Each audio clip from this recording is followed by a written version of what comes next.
کافکا در کرانه محبوب ترین رمان موراکامی برای ما فارسی زبان است. اگر رمان رو خوندید بمونید، اگر هم نخوندید بازم بمونید، برای اینکه توی کلیت کاری که ما می‌خوایم توی این کانال بکنیم هیچ تفاوتی نمی‌کنه. من محمد رضا نعمتی هستم. در کانال رمان فیلم خلاصه رمان‌های نویسندگان معاصر رو خدمتتون عرض می‌کنم.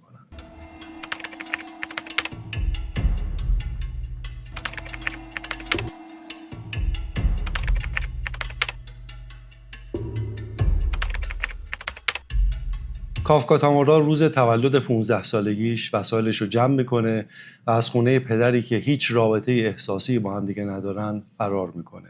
آخرین چیزی هم که میذاره توی کوله پشتیش یک قاب عکسه از مادرش و خواهرش و خودش زمانی که 4 ساله بوده کنار دریا. از اون روز به بعد از هیچ کدومشون خبر نداره. پدر کافکا یه پیشبینی میکنه، میگه تو من رو میکشی عاقبت و با مادر و خواهر خودت هم بستر میشی. کافکا در طول داستان با یک شخصیت خیالی و ذهنی به نام زاغی در ارتباطه که تشویقش میکنه قوی ترین 15 ساله دنیا باشه. خود کافکا در زبان مردم چک به معنای کلاغ و زاغیه که در اون فرهنگ نشانه و سمبل هوش و دانایی و خرده، مثل جغد برای ما. اگر ویدیوی سفر قهرمان رو ملاحظه کرده باشید، زاغی استاد داناییه که راهنمایی میکنه قهرمان رو. چون کافکا اندام نسبتاً درشتی داره، متصدیای مترو و اتوبوس و ماشینا باورشون میشه که اون 17 ساله و پسر فراری نیستش. یه شهر خیلی دور رو هم انتخاب میکنه که بره به اونجا. بین راه با یک دختری به نام ساکورا برخورد میکنه توی یکی از کافه‌های بین راهی.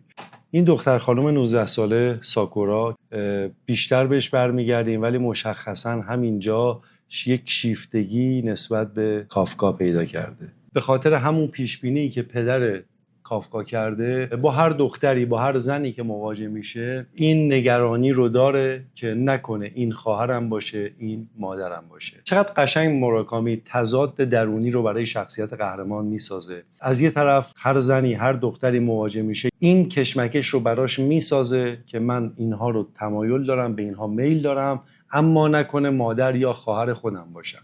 همونجوری که گفتیم کافکا چون از قصه ادیپ شهریار با خبره، خیلی هم پسر کتابخونیه، برای اینکه احتمالات رو به حداقل ممکن برسه یک شهری که مثلا 500-600 کیلومتر از توکیو دوره رو انتخاب میکنه و میره اونجا. چون اولا احتمال برخوردش با خواهر و مادرش رو به کمترین حد برسونه و ثانیاً پلیسا شناساییش نکنن. میرسه به یه شهری، برای خودش سلانه داره حرکت میکنه، میرسه به یک کتابخونه خیلی عجیب و غریب و متفاوتی. یک کتابخونه خصوصی، کتابهای بسیار نایابی داره، فضای بسیار خلوت و شیک و مدرنی داره. متصدی این کتابخونه که یک میراث خانوادگی همونجوری که گفتیم، یه آقایی به نام اوشیما که در توصیف چهرهش کافکا میگه یک پسر خوشگل.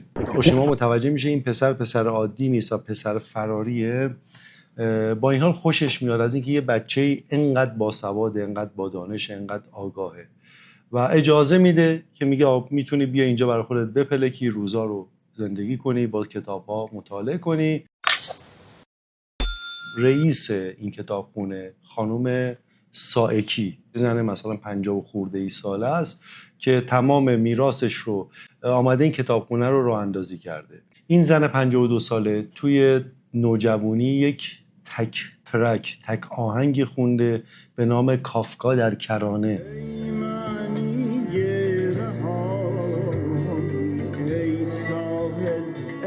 انقدر به وسیله این آهنگ معروف میشه و همون تک آهنگم فراتر از اون نمیره، ادامه نمیده موسیقی رو، به دلایلی که خدمتتون عرض خواهم کرد. تو اون سن عاشق یک پسری میشه، یک رابطه بسیار احساسی و آتشین با هم دیگه دارن، اما این پسر به طرز ناجوان مردانه‌ای به قتل میرسه توسط یه سری گروه‌های سیاسی که اون زمان دورانی بوده که معمولاً چپگراها همه دانشگاه‌ها رو همه جا رو گرفته بودن، شلوغ‌کاری می‌کردن و اینو اشتباهی میگیرن با یه آدم دیگه مثلا از حزب مخالف میگیرن با چوب و میله و اینا تو سرش میزنن و شکنجهش میدن تا کشته میشه.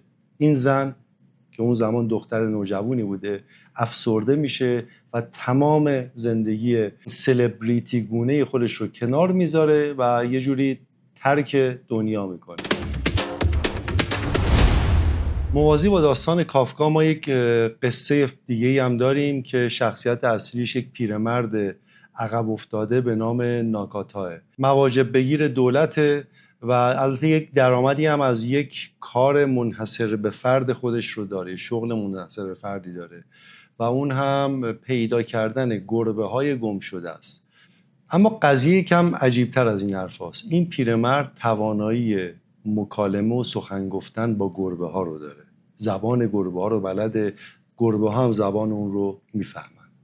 خود ناکاتا در مورد خودش میگه که من به طرز خیلی خاصی کودن هستم. ماجرای عقب افتادگیش هم برمیگرده به سال 1944 میلادی که اینم یه قضیه و قصه مرموزی داره. اسپویلش نمی کنم برای کسایی که میخوان رمان رو بخونن. توی یک از این مأموریتایی که بهش محول شده باید یه گربه خالخالی سیامی رو، نژاد سیامی رو پیدا کنه. میره تو اون خرابه‌ای که معمولا آمار گربه‌های گم شده رو از دیگر گربه‌ها میگیره، دربارش میپرسه، میگن ما ندیدیمش، اما شانس بیاری گیر اون یارو مرده گربه کشه نیفتاده باشه. گربه کشه کیه دیگه؟ میگه یه آدمیه که میاد اینجا گربه‌ها رو گول میزنه، برمی‌داره میبره و میکشتشون. هنوز این حرفا رو هضم نکرده که یه اتفاق دیگه ای میفته. سرکله یه سگ بزرگ تربیت شده پیدا میشه، زبون بسته با همون زبون بی زبونیش میگه بیا دنبال من، کارت دارم. راه میفته و دنبال این سگ میره. با راهنمایی سگ میرسه به یک مردی که یه خونه خیلی عجیب و غریب داره و خودش از خونش عجیب و غریب تره. یه مردی که خودش رو جانی واکر معرفی میکنه. خیلی خلاصه بخوام بگم، این جانی واکر گربه‌ها رو میکشه، قلبشون رو در میاره از تو سینه‌شون، زنده هم میکشه، قلبشون رو زنده گرم در میاره برای ساختن یک نیلبک و یک فلوت جادویی. حالا چی از این پیرمرد خلوچل میخواد؟ البته ببخشید، خلوچل خودش اذعان داره که من میگم اصلا خلوچل نیستم، من فقط کودنم. جانی واکر میگه من به انتهای خط رسیدم، نیاز دارم که یک نفر این زحمت رو برای من بکشه.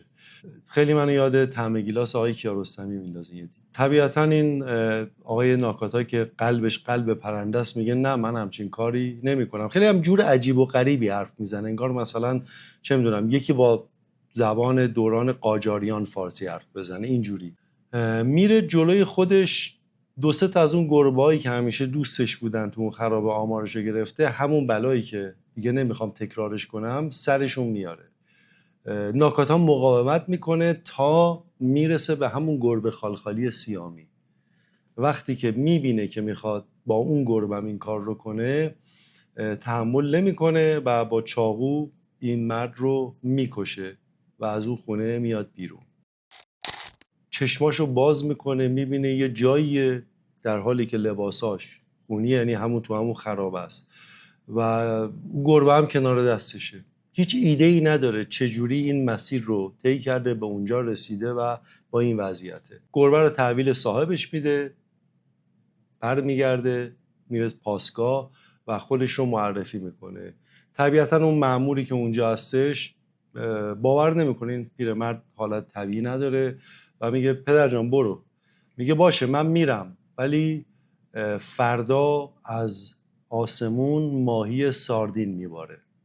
فردا میشه و وقتی که ماهی ساردین از آسمون میباره، یک اتفاق خیلی نادر، اون مأمور واقعا باورش میشه که این آدم این کارو کرده، ولی به روی خودش نمیاره، به کسی هم گزارش نمیده چون براش دردسر درست میشه. این دقیقاً زمانیه که ناکاتا اون شهر رو ترک کرده.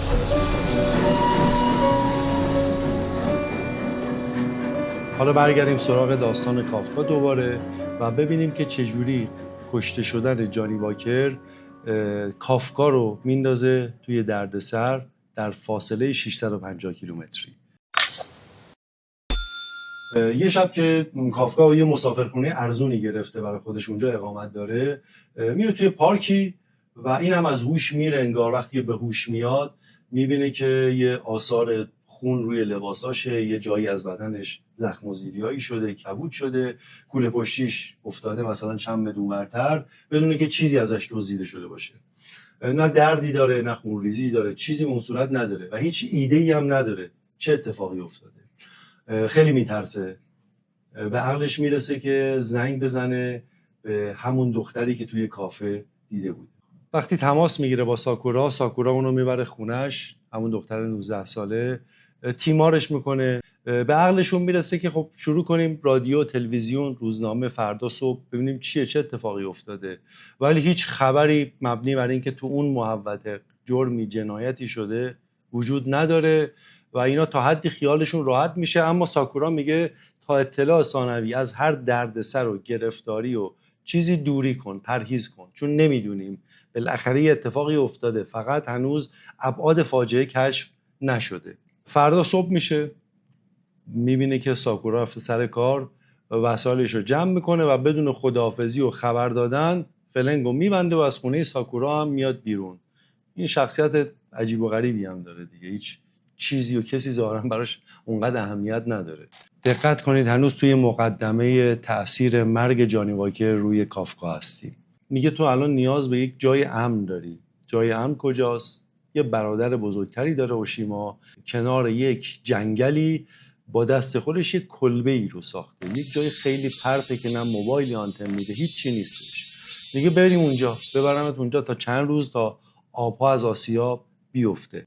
یه 70 کیلومتری رانندگی میکنه اوشیما، میرن تو اون کلبه همونجوری که گفته خیلی عجیبه، مثلا دستشویی نداره. میگه دستشویی بگیره، میگه این جنگل خدا، برو هر جا که میخوای، فقط در مورد این جنگل حواست باشه، به هیچ عنوان به سرت نزنه، هوس نکنی راه بیفتی بری تو جنگل برای خودت، چون احتمالاً از یه جای انقدر این جنگل انبوه و عمیقه و تاریکه که راه رو پیدا نمی‌کنی و همونجا برای خودت میمونی و میپوسی و میمیری. بعد 2-3 روز برمیگردن شهر، یک خبری توی روزنامه باعث تلاطم روحی کافکا میشه. آقای تامورا، مجسمه ساز بزرگ ژاپنی، در خونه خودش به قتل رسید.